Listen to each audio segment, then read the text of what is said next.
Mr. Gurumurthy, just a few weeks ago, in the 7/11 case, the Bombay High Court acquitted all accused in the Bombay blast, and now we have this acquittal coming.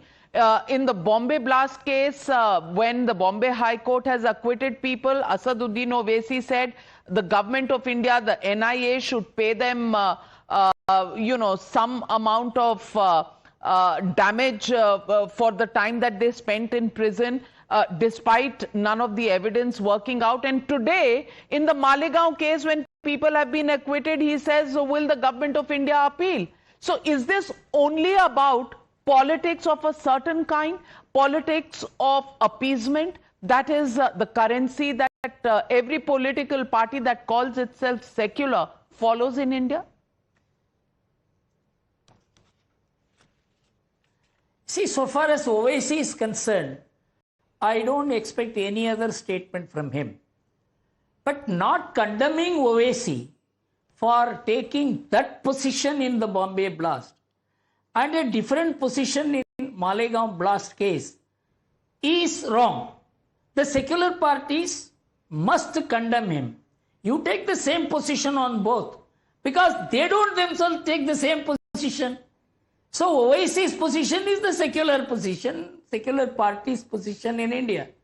It's secularism has been the most rotten word in Indian polity.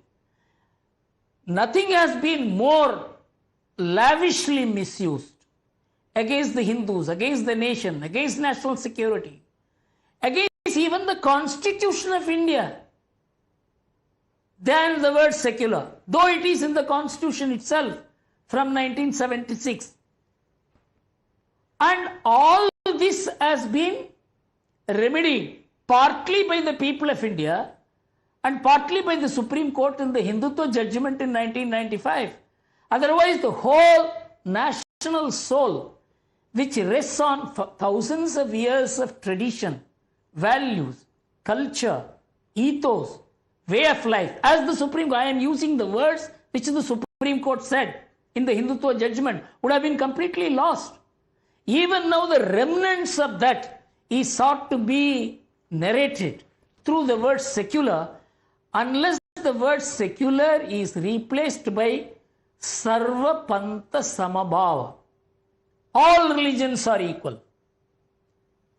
There is no remedy to prevent the misuse of what is known as the secular character of India.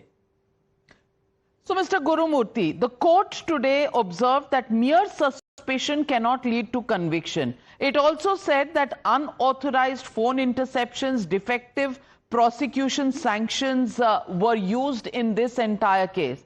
Does this not set a dangerous precedent where investigative agencies compromise legal procedure in terror cases, and does this weaken national security in the long run?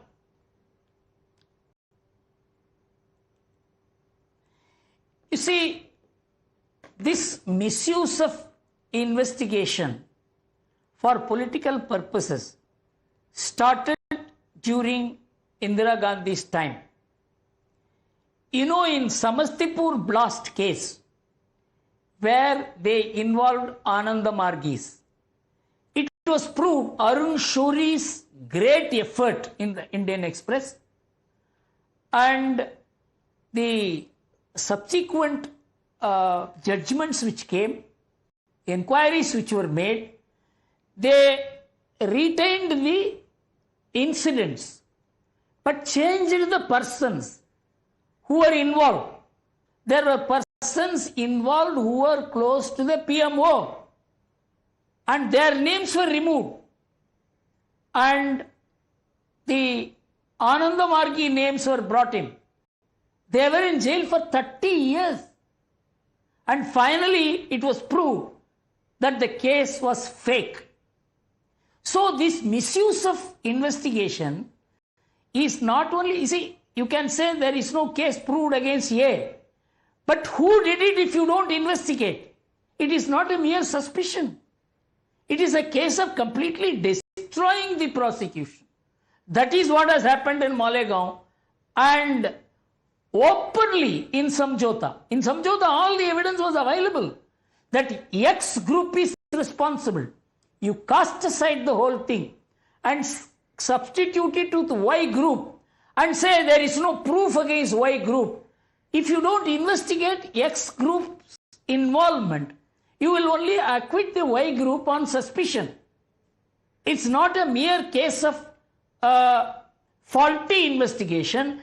It was a case of investigation with a purpose, an agenda.